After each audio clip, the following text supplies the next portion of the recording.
Assalamualaikum. Bismillahirrahmanirrahim. Di sini saya akan menjelaskan salah satu hadis dari kitab Arba'in Nawawi yang dikarang oleh Yahya Syarafuddin, yang ditulis oleh Yahya Syarafuddin. Jadi disebut Arba'in Nawawi karena Arba'in itu ada 40 hadis yang dikumpulkan oleh Imam Nawawi.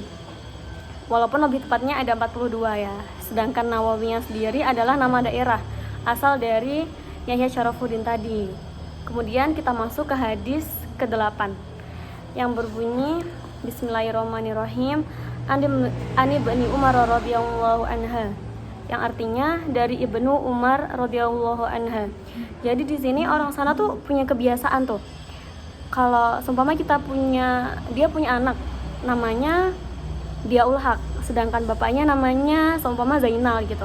Jadi si Diaul Haq ini lebih dikenal sebagai Ibnu Zainal, anaknya Zainal. Kalau si Zainalnya sendiri lebih dikenal dengan Abu Diaul Haq gitu. Contohnya itu yang disebut kunyah. Jadi kebiasaan orang sana gitu.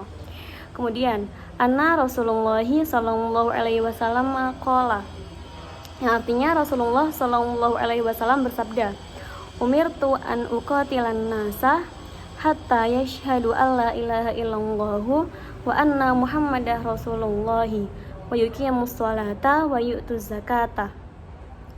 Artinya, saya diperintahkan untuk memerangi manusia sampai mereka bersaksi bahwa tidak ada Tuhan selain Allah dan Muhammad adalah utusan Allah, dan mendirikan sholat dan membayar zakat.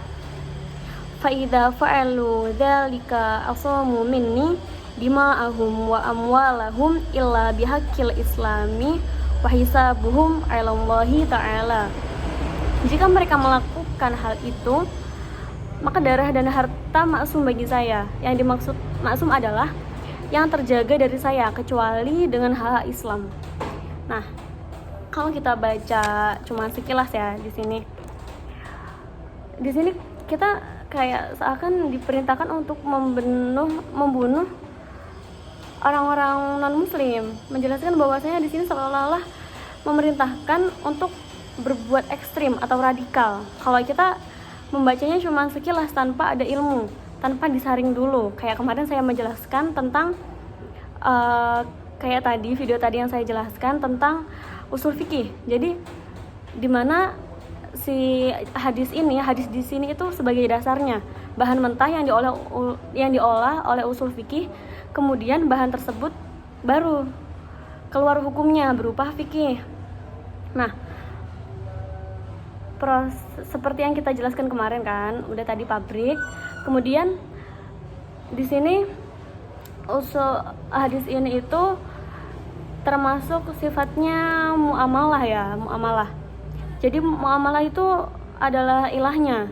Saya di sini menjelaskan tentang ilah dulu. Jadi ilah adalah sesuatu yang ada atau tidaknya memengaruhi ada atau tidaknya hukum. Nah, contohnya seumpama ada legen. Tahu legen kan? Minuman tersebut hukum dasarnya apa sih? Halal kan? Halal untuk diminum. Kemudian jika legen itu didiamkan selama 1 minggu, maka zat dari legen tersebut akan berubah hukum. Yang awalnya legennya halal, jadi dia berubah menjadi haram karena ada sifat memabukkannya.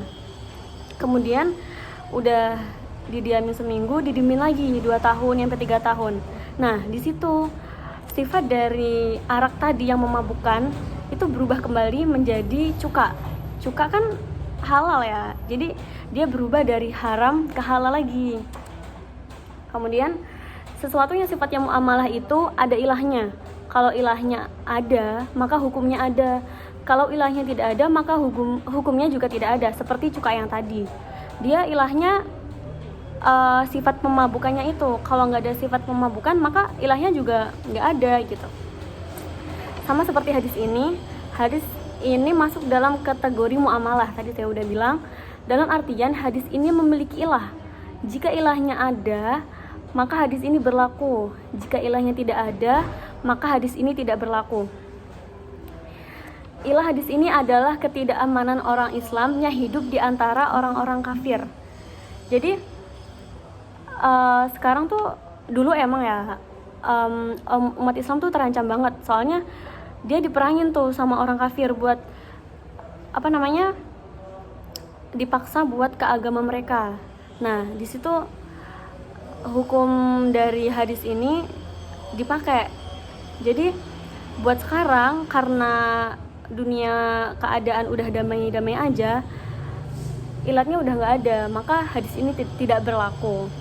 Terus kalau nggak berlaku berarti hadis ini udah hilang gitu, udah nggak dianggap ada gitu. Tentu saja jawabannya enggak, karena kalau seandainya 10 tahun lagi atau berapa tahun lagi, keadaan kan nggak tahu ya kita gimana. Kalau keadaannya berubah, membahayakan nyawa orang muslim lagi, ya hukum itu bakal balik lagi.